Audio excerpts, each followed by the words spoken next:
apparently on the 20th of April, Canon are having a live stream event where they're supposed to be announcing some new products. Speculation is it's going to be complete specs of the R5 and also an announcement of an R6.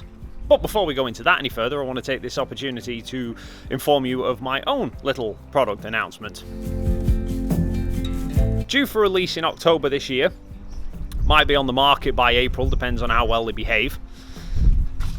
But it's getting a little windy out here now, so I'll tell you what, let's head inside and we'll discuss these Canons in a bit more detail. Now, from the rumours of these cameras and from what we've been told so far, I mean, I'd always thought that the EOS R was like a 5D Mark IV, a mirrorless equivalent of a 5D Mark IV, and the RP was the mirrorless equivalent of a 6D Mark II. Well, it seems that the R5, and if there is this R6, they are going to be the mirrorless successors to the 5D and 6D. So the R5 is going to be what would have been like if they'd ever released a 5D Mark V, and then a 6D Mark III would be this R6.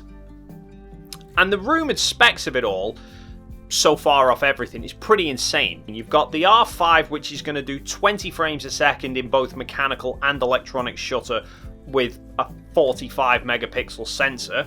The R6 is rumoured to be a 20 megapixel mirrorless camera that can do 12 frames a second mechanical and 20 frames a second electronic.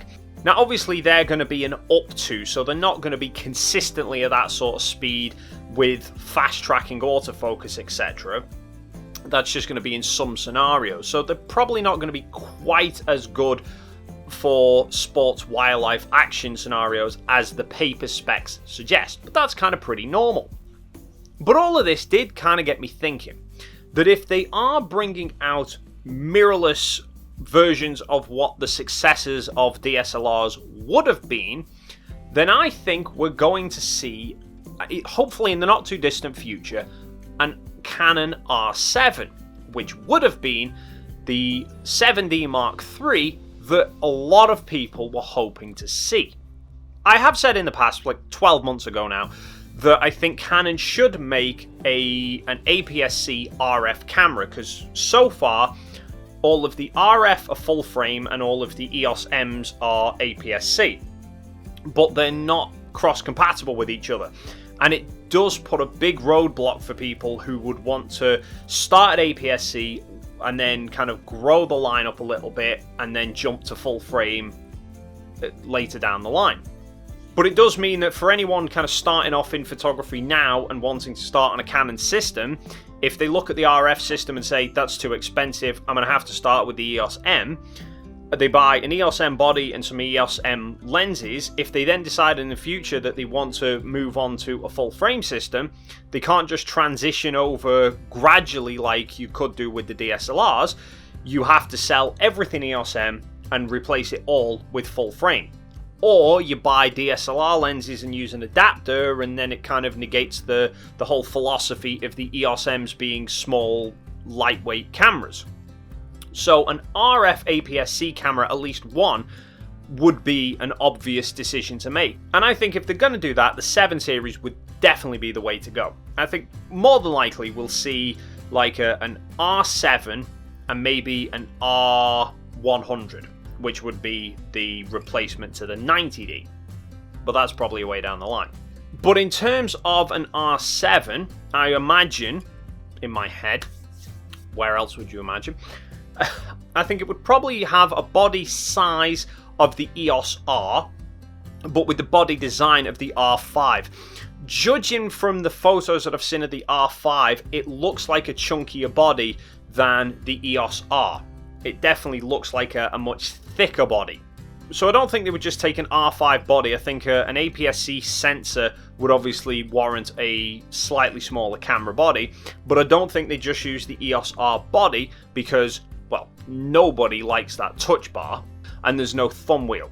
So I think if they took the EOS R body, that exact same chassis, but replaced the dotty thumb button with a proper thumb wheel and scrapped off the touch bar in replace of a proper joystick, that would be a good starting point of a high-end APS-C camera.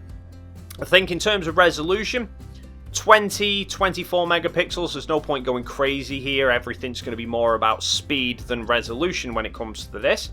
Now, if they're saying they can do up to 20 frames a second, electronic and mechanical, at 45 megapixels, then an APS-C is naturally going to be faster anyway, or naturally could be faster. So they could probably do, I'd imagine, 30 frames a second with a 24 megapixel APS-C camera would be more than capable. Obviously, dual pixel autofocus, that's a given these days. Video specs, you're probably going to be looking at 4K up to 60 and full HD up to 120. Dual memory card slots would probably be another good one to go for. At the moment, we don't know what the R5 is carrying. We know it is dual memory card slots, but we don't know what format. My money is on one CF Express and one SD, although it could be two CF Express, who knows. I think if they were going to do an R7, at least twin SD UHS 2 card slots, but then with 30 frames a second, I suppose a CF Express and a UHS 2 SD card slot would be probably slightly better to go for. Plus, you know, with a smaller sensor on an RF mount, there's a load more room for the sensor to move. You could get like 10 stops of IBIS in there. But I think a high-end, sports-focused RF camera is a must, because the 7D series was so popular. I had both the original 7D and the 7D Mark II, and they were brilliant for sports and wildlife. Quite often I would go to motorsport events, and of the hobbyists, the amateur photographers who were all around the track, you could guarantee on a whole day walking around, you would see hundreds of people carrying cameras. Now, this was a couple of years ago, and probably 80% of the people you saw carrying DSLRs were carrying Canons, and probably 80% of that 80% of Canon DSLRs were 7Ds, usually the Mark 1s. Everyone loved the original 7D. You can pick it up now used for like less than 300 quid. And the problem is, like now, even the 7D Mark II looks outdated compared to everything else on the market, and there's no mirrorless step forward from that. There's no really fast action cameras in the EOS M series. You've got the M6 Mark II, which is pretty quick, but there's no lenses to go with the M6. The only remotely telephoto native lens for the EOS M system is that 55 to 200mm, which 200mm not particularly telephoto. The autofocus is not particularly sports and wildlife friendly, and it's an f6.3 at the long end, so none of it particularly screams sports and wildlife shooting. And then you're back to the problem of, yes, there's a ton of DSLR lenses, but you then have to adapt them all, which is a potential issue, and nobody wants to be messing around with that. And the M6 is hardly a brilliant camera to hang on the back of a 150 to 600mm telephoto lens. Now, obviously, up until recently, the RF system wasn't particularly telephoto friendly either. They had the 70 to 200mm f2.8, which was a starting point, but the announcement of this 100 to 500mm RF lens does change that quite a lot, because generally when I would see the people with the old 7Ds at motorsport events, most of the time they were fitted with a 100 to 400, either the Mark 1 or the Mark 2. But that's like a really good focal length range to have for motorsport events.